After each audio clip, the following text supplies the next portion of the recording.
오늘 우리에게 주신 말씀 가지고 사랑하는 사이라는 제목으로 함께 말씀을 나누고자 합니다.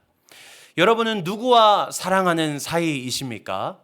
저는 하나님은 물론이고 이 시간 여러분과 제가 서로 사랑하는 사이가 되기를 소망합니다 라고 말씀을 드리는데, 여기 마음에서 되게 이렇게 설레는 어떤 저릿한 마음이 드는데, 여러분들은 제 진심을 느끼셨는지요? 네, 느끼셨기를 바랍니다. 오늘 집에 돌아가시면 진심이었구나 라고 느끼실 수 있을 겁니다. 우리 옆에 계신 분들을 보면서 이렇게 인사하시겠습니다. 당신과 사랑하는 사이가 되고 싶어요. 이렇게 인사하시겠습니다. 네, 할렐루야. 우리 분당 하나교회가 오늘 예배를 통하여서 하나님과 사랑하는 사이, 그리고 서로를 사랑하는 사이가 되기를 소망합니다. 우리는 각자 저마다의 기준을 가지고 살아갑니다. 우리 각자의 가정 속에서도 그 가정만의 어떤 기준과 어떤 규칙들이 있기도 합니다. 저는 절대 누가 시키거나 강요한 일은 아닌데요, 집에서 설거지는 무조건 내 일이다라고 생각합니다. 저 집안일도 하는 사람입니다, 이런 이야기 하는 게 아닙니다. 요즘 시대는 또 그렇지 않기 때문에 이 설거지는 저에게 단순한 어떤 집안일 이상의 의미를 가지고 있습니다. 이것을 통해서 아내에게 당신이 수고하고 있는 것을 내가 잘 알고 있습니다. 그리고 그것은 당신만 하고 있는 것이 아니라 저도 최대한 언제든지 당신과 함께하고 당신을 돕기를 원합니다 라는 그 메시지를 담고 있습니다. 물론 설거지 말고 다른 것도 합니다. 그런데 그 설거지는 최소한적으로 내가 해야 하는 일이다 이렇게 생각하는 거죠. 제가 이렇게라도 함께 하겠습니다라고 이제 저만 그렇게 생각하면서 그냥 그렇게 하고 있는 겁니다. 하나님께서 우리에게 주신 율법도 이렇습니다. 하나님께서는요, 단순히 우리를 하나님 나라에 들어오게 하기 위한 어떤 합격과 불합격, 통과와 탈락, 그것을 위해서 우리에게 율법을 주신 것이 아닙니다. 제가 설거지를 해야 좋은 남편이 될 수 있는 것이 아닌 것처럼, 그것을 위해서 내가 얼마나 애쓰고 있고 또 그것을 왜 하고 있는가가 중요하다는 것이죠. 예수님께서는 마태복음 5장에서 이 율법을 우리가 어떻게 지켜야 할 것에 대해서 전반적인 것들을 다 이야기하십니다. 그 내용들을 살펴보면 율법은 문자적인 의미 그 자체로도 중요하지만, 그보다 더 중요한 것은 하나님께서 그 율법을 제정하신 의미와 그 원리를 파악하는 것이 더 중요하다라고 예수님께서 말씀하십니다. 그리고 그에 대한 말씀으로 결론을 맺으시면서 마태복음 22장 36절에서 40절 말씀에서 율법의 정신과 율법의 원리에 대해서 이렇게 설명하십니다. 우리 36절, 마태복음 22장 36절에서 40절까지의 말씀 우리 같이 읽어보도록 하겠습니다. 시작. 선생님, 율법 중에서 어느 계명이 크니까? 예수께서 이르시되 내 마음을 다하고 목숨을 다하고 뜻을 다하여 주 너의 하나님을 사랑하라 하셨으니 이것이 크고 첫째 되는 계명이요 둘째도 그와 같으니 내 이웃을 내 자신같이 사랑하라 하셨으니 이 두 계명이 온 율법과 선지자의 강령이니라. 아멘. 율법의 원리가 무엇이냐? 사랑이다. 율법의 정신은 무엇이냐? 사랑이다. 결국에 예수님께서 말씀하시는 하나님이 우리에게 율법을 주신 그 이유와 목적은 하나님의 사랑이라는 전제로부터 모든 것이 시작된다라는 것을 알 수 있습니다. 오늘 본문 말씀을 보시면요, 2절 말씀에서 하나님께서는 이렇게 말씀하십니다. 나는 너를 애굽 땅 종되었던 집에서 인도하여 낸 내 하나님 여호와니라. 하나님께서 하나님과 이스라엘 백성이 어떤 관계인가를 먼저 말씀하시는 것입니다. 나는 너의 하나님이다. 내가 너의 삶 가운데 큰 일을 이루지 않았느냐? 내가 너를 왜 그렇게 인도하여 냈겠느냐? 내가 너를 사랑함으로 너의 삶 가운데 나의 역사를 이루었다. 내가 너를 돌보는 자다라고 하나님께서 그 관계를 먼저 정리하시는 것입니다. 우리가 율법을, 그리고 그 율법의 핵심인 십계명을 주목해야 하는 이유가 바로 여기에 있습니다. 하나님은 나와 상관없는 분이 아니라, 나와 상관없이 그분의 일을 그냥 이루어 가시는 분이 아니라, 나를 사랑하심으로 언제나 나의 삶 가운데에 큰 일을 이루시는 분이시기에 그분과의 관계 속에서 그렇다면 나는 무엇을 해야 하는가? 나는 어떻게 하나님의 그 품 안에 여전히 머물러 있을 수 있는가를 고민해야 하는 것입니다. 만약 제가 저희 아내와 아무 상관이 없는 사람이라면 집에 어떤 쓰레기가 있고 어떤 설거지거리가 있든지 저는 아무 신경 쓸 필요가 없을 것입니다. 그러나 저는 그분의 사랑을 받는 자이고 또 저 또한 그분을 사랑하기 때문에 그분께서 나를 위해 행하신 모든 것을 또 내가 알기 때문에 나도 그분의 사랑하심 안에 있고자 내가 할 수 있는 것들을 열심히 애쓰면서 살아가고 있는 것입니다. 그래서 하나님께서는요, 율법을 통해서 우리가 내가 지금 하나님의 사랑 안에 있구나, 하나님의 그 울타리 안에 있구나, 또는 내가 지금 하나님의 울타리를 벗어났구나 라는 것을 깨닫고 하나님 안에 있을 수 있도록 하나님의 그 울타리 안으로 혹시나 벗어나 있었다면 얼른 돌아오게끔, 안에 있었다면 벗어나지 않게끔 그것을 마련해 주셨다는 것을 우리가 이해해야 합니다. 그러니까 하나님께서는요, 율법이라는 이 울타리를 통해서 우리를 하나님의 사랑을 누리는 자로, 또 하나님과의 화목한 그 사랑의 관계를 유지하도록 하신다는 것입니다. 그러면 우리가 하나님과의 사랑의 관계, 서로 하나님과 사랑하는 사이가 되기 위해서 우리가 정말로 경계심을 곤두세우고 잘 지켜야 하는 것은 무엇이냐? 하나님께서 우리에게 10가지로 정리해 주신 것이 바로 십계명인데, 오늘은 그 십계명의 가장 어떤 기본 전제이자 출발이 되는 제1계명과 2계명을 말씀을 통해서 살펴보고자 합니다. 먼저 우리 1계명입니다. 3절 말씀에 너는 나 외에는 다른 신들을 내게 두지 말라 하나님께서 말씀하십니다. 성경은요, 하나님을 신랑으로 또 우리를 신부로 표현합니다. 서로 사랑하는 사이이기 때문에 서로 사랑하는 사이의 정점인 부부 관계로서 하나님과 우리를 표현하고 계신 것이죠. 신부를 완전하게 사랑할 수 있는 것은요, 신랑뿐입니다. 신랑을 완전하게 사랑해야 하는 것도 신부뿐입니다. 만약에 신랑이 아닌 다른 누군가가 신부를 사랑한다면 그것은 잘못된 사랑이겠지요. 만약에 신부가 신랑 외에 다른 일을 또 옆에 두고 있다면 그 신랑은 또 신부를 완전하게 사랑할 수 없을 것입니다. 신부인 우리는요, 오직 하나님의 사랑만으로 완전한 사랑을 누릴 수가 있는 것입니다. 그런데 신부인 우리는 어떻습니까? 다른 것에도 사랑받고 싶어 합니다. 다른 이에게도 인정받고 싶어 하고 다른 것도 사랑하고 싶어 합니다. 신랑도 사랑하지만 신랑 외에 나는 내가 사랑하는 것이 너무 많아. 그렇게 우리는 살아가고 있다는 것이죠.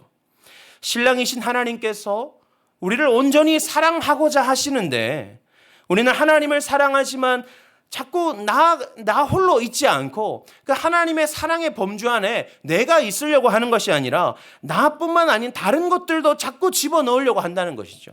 하나님은 나를 사랑하기를 원하시는데 내 옆에 자꾸 내가 홀로 있지 아니하고 다른 것들을 붙임으로써 하나님께서 나를 온전히 사랑하신다는 것을, 그것은 내가 완전히 누릴 수 없도록 우리가 그렇게 만들고 있다는 것입니다. 그래서 하나님께서 우리에게 말씀하시는 것입니다. 한눈 팔지 말고 나만 봐야 돼? 이렇게 말씀하시는 것입니다. 성경은요, 하나님의 연애 편지라고도 합니다. 하나님께서 이 모든 말씀을 통해서 우리에게 말씀하시고자 하시는 그 핵심이 무엇이냐? 내가 너를 사랑한다. 그 말씀이기 때문입니다. 그 속에서 오늘 1계명을 통해서 하나님은 우리에게 한 가지 당부를 주시는 것이죠. 내가 너를 정말로 사랑하는데 네 옆에 내가 아닌 다른 것이 있다면 내가 너를 온전히 사랑할 수가 없다. 그렇기 때문에 네 옆에 온전히 내가 있을 수 있도록 다른 것들을 네가 다 정리했으면 좋겠어 라고 하나님께서 말씀하시는 것입니다. 사랑하는 여러분, 우리를 완전하게 사랑하시는 이는 오직 하나님뿐인 줄로 믿습니다. 오직 하나님만이 우리를 만족해 하실 수 있다는, 우리가 갈급해하는 그 사랑을 오직 하나님만 채우실 수 있으심을 믿으십니까? 그러면 주변을 정리하십시오. 여러분은 무엇을 사랑하고 계십니까? 여러분의 삶의 자리에는 하나님 말고 또 무엇이 있습니까?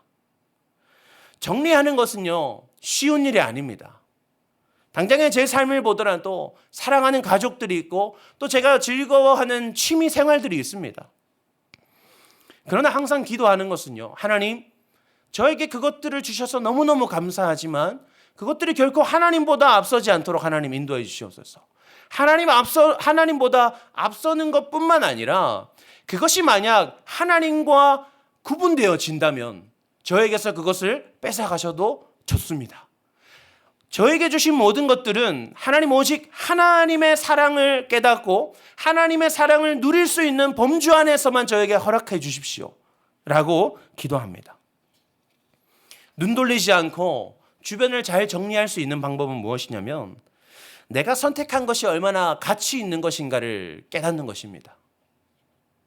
수많은 볼펜들이 있을 때에 내가 이 볼펜을 선택해야만 하는 이유, 이 볼펜은 다른 어떤 볼펜보다 더 가치 있고 더 잘 써지고 또 손에 잡았을 때 느낌이 좋고 그런 볼펜이기 때문에 나는 이런 볼펜을 선택할 거야 라는 확신이 내 안에 있어야 다른 볼펜들을 정리해 나갈 수 있다는 것이죠.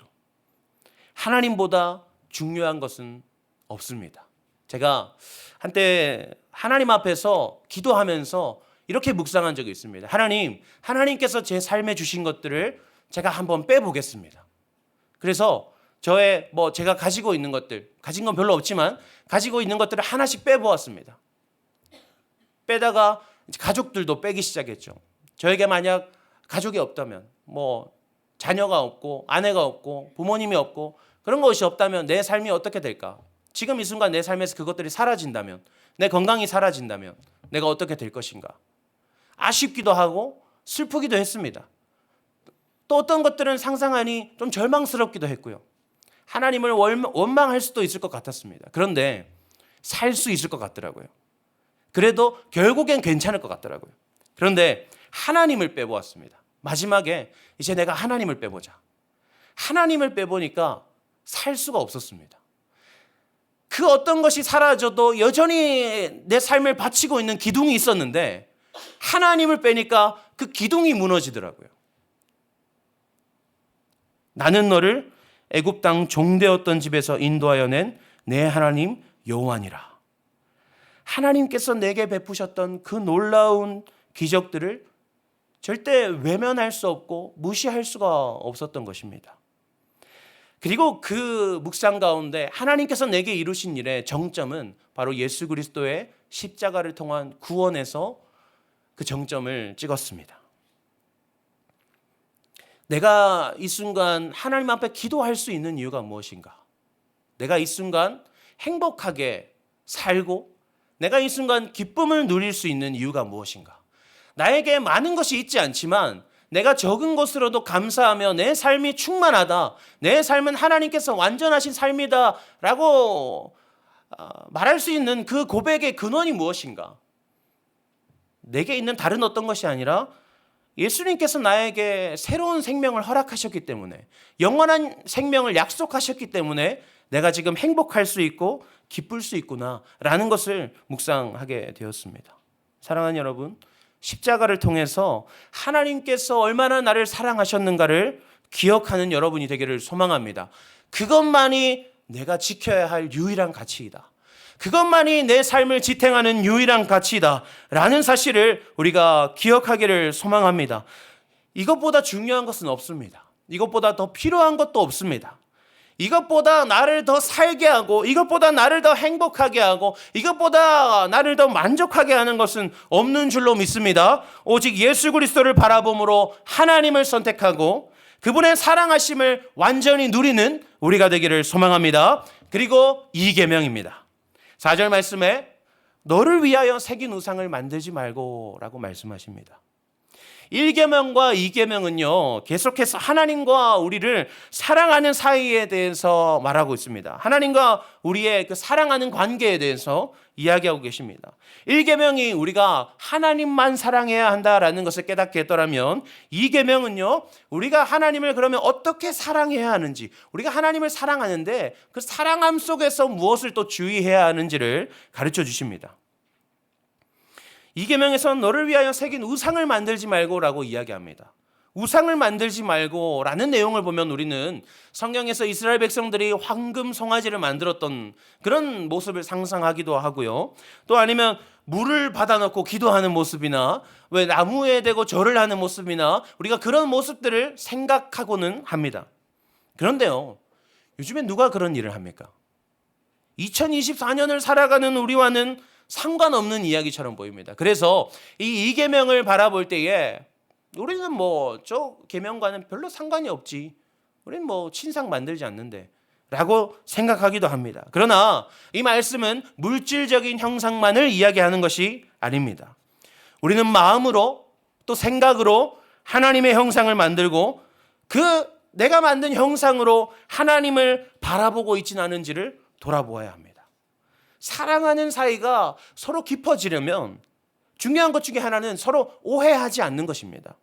상대방의 의도를 이해하지 못한 채로 내 마음대로 판단하거나 상대방의 의도를 내가 궁금해하지 않은 채로 이 상황에 대해서 그저 내 감정만을, 내 상황만을, 그냥 내 입장만을 고수하는 것은 아주 그 관계를 지켜나가는 것에 있어서 아주 위험한 일인 거죠. 우리가 하나님에 대해서도 그렇습니다. 하나님의 사랑에 대해서 우리가 강조하다 보면요, 하나님은 사랑이십니다. 기록된 것처럼 하나님은 사랑이시라. 하나님은 사랑이시라. 그래, 하나님은 사랑이시지. 하나님은 언제까지나 나를 사랑하시지. 하나님은 언제까지나 나를 위로하시고 나를 일으켜 주시고 나를 품어 주실 거야 라고 생각합니다. 물론 맞습니다. 그러나 동시에 하나님은 진노하시는 하나님이시며 죄를 벌하시는 공의의 하나님이시라는 것을 우리는 반드시 기억해야 합니다. 우리는 때때로 삶 가운데 하나님은 별로 나의 실제적인 삶에는 관심이 크게 없으셔. 실제적인 삶의 영역에서는 하나님이 뭐 크게 따로 도움을 주시진 않는 분이셔 라고 생각하기도 합니다. 그렇게 생각하지는 않더라도 나의 삶의 모습이 그러할 때가 있습니다.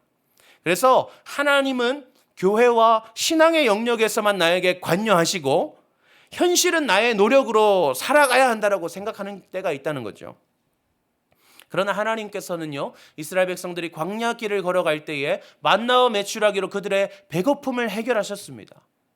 그리고 바위에서 샘이 흐르게 하셔서 그들의 목마름을 해결하셨습니다.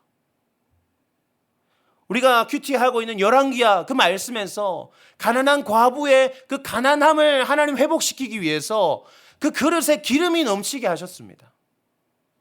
예수님께서는요, 잔치에 포도주가 떨어지자 물을 포도주로 바꿔주셨습니다. 이보다 더 세밀하게 현실을 돌보는 그런 신을 우리가 어디서 만나볼 수 있겠습니까? 우리는 생각과 마음으로 단편적인 하나님의 형상을 만들어서 하나님을 오해합니다. 하나님은 그런 분이지. 완전하신 하나님이 아니라 내가 생각하는 하나님, 내가 아는 하나님으로만 한정지어서 잘못된 하나님의 형상을 만들어 섬기고 있다라는 것입니다. 그러면 우리는 어떻게 하나님을 바르고 완전하게 이해할 수 있을까요? 우리는요, 하나님을 이해할 수 없습니다. 하나님은 우리의 지각을 뛰어넘으시는 분이시기 때문입니다. 그리고 우리 안에 있는 이 죄성은 하나님의 거룩하심과 구별되기 때문에 우리는 하나님을 바라볼 수조차 없습니다. 그런데요, 그런 우리를 그렇게 비참하게 내버려 두지 않으시고 하나님께서는 은혜로 예수 그리스도를 통해 하나님을 바라보게 하셨습니다. 골로새서 1장 15절 말씀입니다. 그는 보이지 아니하는 하나님의 형상이시오. 하나님 도대체 어떤 분이십니까? 우리는 볼 수 없고 알 수 없지만 예수 그리스도를 통해서 우리는 하나님을 알 수 있다는 것입니다.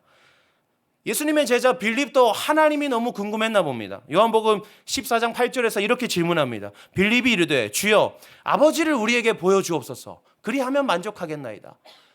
예수님, 제가 하나님이 너무 궁금합니다. 하나님을 저에게 좀 보여주십시오. 제가 그러면 제가 좀 만족하고 이 믿음 흔들리지 않을 수 있을 것 같습니다.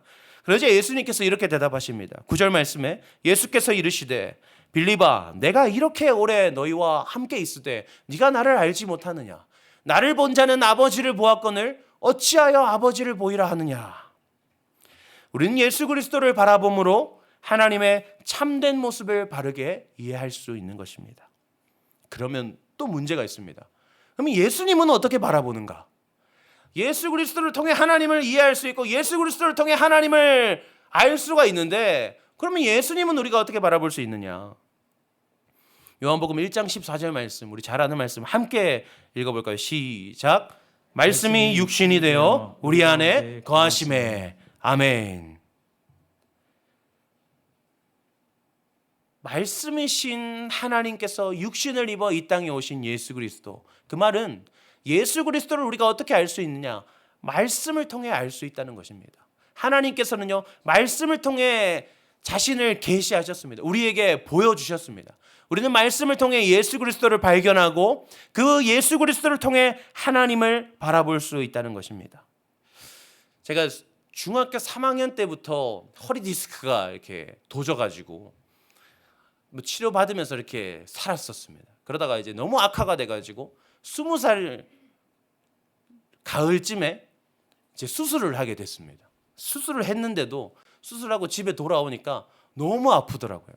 그러니까 회복이 막 완전히 고통이 없는 상태까지 입원해 있다가 나온 게 아니라서 너무너무 아프더라고요. 집에 돌아가 있는데 침대에 누워서 그냥 아무것도 할 수 없는 상태였습니다. 그냥 누워가지고 막 가족들은 막 돌아다니고 막 이렇게 있는데 그냥 이게 산 사람인가 싶을 정도로 그냥 누워가지고 그냥 입만 살아가지고 말만 계속하는 그런 상태였었습니다. 근데 밤이 되니까 또 아파오기 시작하더라고요. 눕는 것도 힘들고 옆으로 누워도 힘들고 뭐 엎드려도 힘들고 막 일어서자니 더 힘들고 너무너무 힘드니까 저에게서 제 그 살아있는 입에서 나오는 거는 하나님에 대한 원망밖에 없었습니다. 하나님, 저 이렇게 아직 젊은데, 저 아직 이렇게 어린데 왜 제가 이런 아픔을 당해야 됩니까, 하나님? 또 그 시점이요, 제가 이제 막 신학교 들어갔을 때였거든요. 막 중학교, 고등학교. 하나님, 저는요 학교 갔다가 교회 가는 것밖에 없는데 저는 일상이 그냥 교회 가서 그냥 놀고 교회 가서 예배하고 교회 가서 사는 건데 하나님, 하나님 저 임원도 하고 찬양팀도 하고 제가 그 몇 년 했습니까? 저 신학교까지 왔는데 저 왜 이렇게 아파야 됩니까? 막 너무너무 고통스러우니까 원망밖에는 나오지가 않더라고요. 근데 그러다가 너무너무 힘들어서 내가 이대로는 견딜 수가 없겠다 싶어서 엎드린 채로 이렇게 침대에 걸쳐 엎드려서 침대 밑에 성경을 폈습니다. 그리고 성경을 읽어 나갔는데 말씀을 보는데 예수님께서는 저보다 더 큰 고난을 당하시더라고요. 근데 놀라운 것은 그 예수님의 고난을 통해서 하나님께서는 구원이라는 그 하나님의 일을 이루시더라고요. 더 놀라운 것은 하나님의 일을 이루기 위해 고난당하는 예수님이 그 고난을 외면하지 않으시고 그 고난으로 인해서 하나님을 원망하지 않더라고요. 그 예수님께 고난당하시는 예수님께는 하나님이 이 고난을 통해서 하나님의 일을 이루실 것이라는 확신이 있더라고요. 내가 하나님께 버림받은 게 아니구나. 하나님이 내가 미워서 내가 뭔가를 잘못해서 내가 지금 이렇게 아픈 게 아니구나. 하나님께서 예수 그리스도의 그 십자가 고난을 통해 구원의 역사를 이루신 것처럼 지금 내 삶의 나의 아픔을 통해서 하나님께서 또 뭔가 내 삶에 하나님의 일을 계획하고 계시는구나. 하나님 역시 나를 버리지 않으셨구나. 역시 하나님은 나를 사랑하시는구나 라는 것을 깨달을 수 있었습니다. 말씀을 붙들고 사는 자는요, 하나님의 사랑을 오해하지 않습니다. 하나님의 모든 면모를 말씀을 통해 파헤치는 우리가 되기를 소망합니다. 마틴 루터가요, 성경을 1년에 2독했다고 합니다. 생각보다 적은데? 라고 생각될 수 있잖아요. 그런데 마틴 루터가 자신이 성경을 봉독한 그 것에 대해서 이렇게 표현하더라고요. 나는 1년에 성경을 2독하는데 성경을 읽을 때에 성경이라는 그 나무의 모든 가지를 흔든다. 이렇게 표현했더라고요.